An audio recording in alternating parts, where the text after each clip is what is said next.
Hello guys, welcome back to my channel Sonai official. তোমরা সবাই কেমন আছো? আশা করি সবাই খুব ভালো আছো, আমিও ভালো আছি। দেখো এখন সকালবেলা, আজকে রোদ ওঠেনি, খুব মেঘলা আকাশ, হাওয়া দিচ্ছে, কুয়াশায় ভরা। তারপর আমি ছেলেকে নিয়ে বসে আছি, আর মা যে চা খাবে বলে মুড়ি মাখছে। বাবা এসে, বাবার চা খাওয়া হয়ে গেছে, আর মা এখন এই যে খাবে। আর ছেলে বাইরে আসার জন্য এত বায়না করছে, যতকে বলছে আজকে হাওয়া, বাইরে যেতে হবে না, সে কান্না করছে বাইরে আসবে বলে। এর জন্য দেখো রান্নাঘরে ওকে টুপি টুপি পরিয়ে নিয়ে একটু বসে আছি, না বাইরে আসলেও তো আবার কান্না করবে, এর জন্য নিয়েই এসছি। আর বাবা চা খেয়ে বাবা দোকানে যাবে।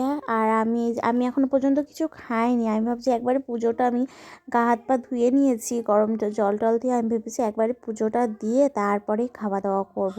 এই জন্য আমি আর কিছু খাইনি। মা আর বাবা চা খাচ্ছে, আর দেখো সকালবেলা একটু ঢং করছি ক্যামেরার সামনে দাঁড়িয়ে। আর ঘুম থেকে না শীতকালে একটু উঠতে ইচ্ছা করে না, কিন্তু এই যে রান্না বান্না করতে হবে আর ছেলে খাওয়া দাওয়া করবে, এই জন্য আমাকে উঠতেই হবে। বাবা বাজার নিয়ে এসছে, আজকে ওই যে বিট আলু গাজর ভাজা রান্না করব, আর আলুর দম করবো ছানার বড়া দিয়ে। আর দেখো বাইরের ওয়েদারটা, আর আমাদের বাজারটা না আজকে বন্ধ। ওই যে তিনজন মতো কে একজন মারা গেছে, ওই তিনজনের জন্য বাজার না আজকে পুরো বন্ধ। আর আমাদের দোকানটা অর্ধেক বন্ধ আর অর্ধেক খোলা, সব নিচে দিয়ে যাওয়া আসা করছে। আর আমাদের পায়রাগুলো দেখো ঠান্ডার মধ্যে সব হাওয়া দিচ্ছে আর কেমন করে রয়েছে। ছেলের সাথে খেলা টেলা করে যে রান্না করতে চলে এসেছি। বোন সকালবেলা আলু ছানা দিয়ে ভাত খাবে, এই জন্য আলুগুলো না এরকম ডুমো ডুমো করে কেটে নিয়েছি, যেভাবে আলু পোস্ত করে। আর দেখো বাবা বাজার থেকে ছানা নিয়ে এসছে, এটা আমাদের দোকানেরই কাটা, এই জন্য নিয়ে এসছে। আর বোন এই যে আলু ছানা খাবে, ওই একটু পোস্ত আর একটু লঙ্কা লবণ হলুদ দিয়ে করলে হয়ে যায়, কিন্তু বোন বললো লঙ্কা দিবি না, এই জন্য আজকে আর লঙ্কা দিইনি। দেখো ছানাটা না একটু ভালো করে ভেজে নিতে হবে। আমি তো বাবা বাজার থেকে ছানা এনেছে, বোনের আলু ছানা করে দিয়েছে, আর অতটা ছানা না লাগবে না, এই জন্য একটু বড়া তরকারি করবো। এই জন্য মাকে বললাম, মা একটু ছানাটা মেখে দাও। আমি না অতটা ভালো মাখতে পারি না, এই জন্য মাকেই বললাম একটু মেখে দিয়ে একটু বড়া করে দাও। ওই যে বেসম লবণ আর হলুদ দিয়ে মাখলেই হয়ে যায়, তাই মাকে বলছি একটু মেখে দিতে। আর আমি দেখো ছেলেকে নিয়ে দুটো রিলসও বানিয়ে নিয়েছি এখানে বসে বসে। ও যা দুষ্টুমি করে, ওকে নিয়ে রিলস বানানোই যায় না। আর দেখো বোনের আলু ছানাটাও এদিকে হয়ে গেছে, জলটা দিয়ে দিয়েছিলাম, তো জল দিয়ে বসেছিলাম, দেখি জলটা শুকিয়ে গেছে, হয়েও গেছে। আর ওদিকে মা ছেলেকে খাইয়ে দিচ্ছে। আর ছানার বড়াগুলো দেখো মা বড়াই করে দিয়েছিল, আর ভালো করে ভেজে নিয়েছি বড়া।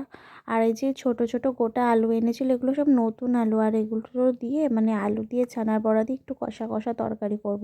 খুব ভালো হয়েছিল খেতে, একটু ঝাল হয়েছিল কিন্তু খেতে খুব টেস্ট হয়েছিল। দেখো সকালবেলা ভাতও নিয়ে নিয়েছি। আলু ভাজা করব, এই জন্য বিট গাজরগুলো সব কেটে নিয়েছি, আলু দিইনি, শুধু বিট আর গাজরই দিয়েছি।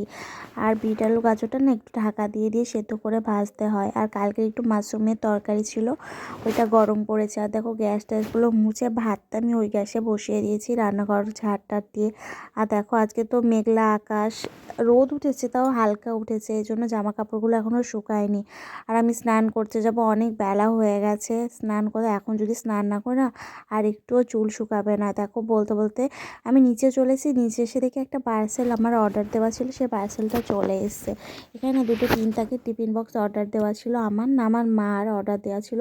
খুব কম পয়সায় না খুব ভালো হয়ে গেছে, মিশোর প্রোডাক্টগুলো না খুব ভালো। আমি অনেকগুলো বাসনপত্র এখান থেকে কিনেছি, খুব সুন্দর হয়েছে। আর দেখো 3 এই 3টে টিফিন বক্স, এই দুটো দুটো নিয়েছে একই রকম দেখতে, দুটো 300 কত টাকা নিয়েছে, 313 টাকা এরকম কিছু নিয়েছে হয়তো। আমার মা কিনেছে, মার খুব পছন্দ হয়েছিল, এই জন্য কিনেছি। আর মিশো থেকে আগেও আমি অনেক জিনিস কিনেছি, আর একটা জিনিস আমার খারাপ আসেনি, শুধু একটা শাড়ি অর্ডার দেওয়া ছিল, ওইটাই খারাপ এসছে। তোমরা সবাই কমেন্টে জানিও কেমন হয়েছে টিফিন বক্সগুলো। দুপুরবেলা ভাত খাওয়া হয়নি, খিদেও পাইনি, তাছাড়াও বোনের দুটো বান্ধবী এসেছিলো, ওদের সাথে গল্প করতে করতে আর ভাত খাওয়া হয়নি, সন্ধ্যের টাইম হয়ে গেছিলো। এই জন্য সন্ধ্যে দিয়ে নিয়ে আর ভাত খেয়েছি আমি, আর বোন দুধ হরলিক্স খেয়েছে। খাওয়া দাওয়া করে নিয়ে দেখো মা ছেলেকে খাইয়ে দাইয়ে যে দোকানে চলে যাচ্ছে।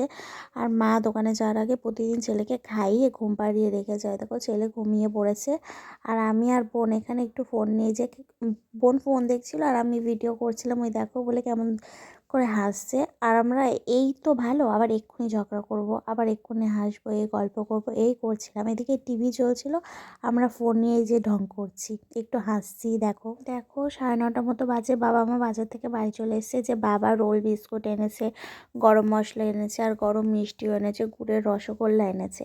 আর যে মুড়ি ছিল না ঘরে, মুড়িও নিয়ে এসেছে। আর আমি ওইদিকে ছেলে জলটা বসিয়ে দিয়েছি। আর এদিকে বাবা আসবে, বাবার জন্য চা করব, দুধ জাল দেবো। আজকে বোন সুজি দিয়ে রুটি খাবে, সুজি বানাবো। দুধটা আগেও তো জাল দিয়ে নিয়েছিলি সন্ধেবেলা, এই জন্য এখন একটু গরম করে সুজি বানাবো। আর সুজি না ও একটু লাল লাল খেতে ভালোবাসে, এই জন্য একটু লাল লাল করে ভাজি। তোমরা আবার কেউ বলো না যে পুড়িয়ে ফেলেছি সুজিটা, ও না একটু লাল লাল খেতেই ভালোবাসে, এই জন্য লাল লাল করছি। আর রাত্রেবেলা ও বললো সুজি আর রুটি খাবে। বাবাও খেয়েছে অবশ্য, আমি ভাত খেয়েছি। খাওয়া দাওয়া করে দেখো নিচে চলে এসেছি, আমি খাটে শুয়েও পড়েছি। আর ওই ঘরে মা ছেলেকে ঘুম পাড়াচ্ছে, বোনও শুয়ে পড়েছে, বাবাও শুয়ে পড়েছে। আর বাবা আর বোন রুটি খেয়েছে, আমি আর মা ভাত খেয়েছি। আমি দুগাল ভাত খেয়েছি, আমার খুব একটা খিদে ছিল না। সন্ধ্যাবেলা যেহেতু ভাত খেয়েছি না, এই জন্য খাবো নাই বলছিলাম, কিন্তু মা বললো দুগাল খা, এই জন্য খেয়েছি। তো বন্ধুরা, 11টা বেজে গেছে। আজকে ভিডিওটা এ পর্যন্তই। ভালো লাগলে লাইক, কমেন্ট, শেয়ার, সাবস্ক্রাইব করতে ভুলবে না। কালকে আবার একটা নতুন ভিডিওর সাথে দেখা হবে। আর আমার না বরাবরই ঘরে জিরো জেলে ঘুমানোর অভ্যাস, নইলে না আমার ভয় লাগে আর ঘুমও আসে না। আর এই দেখো আমাদের ঘরে না সবুজ কালার জিরো লাইট জ্বালা, আর আমার হাই উঠছে। তো বন্ধুরা, গুড নাইট, টাটা।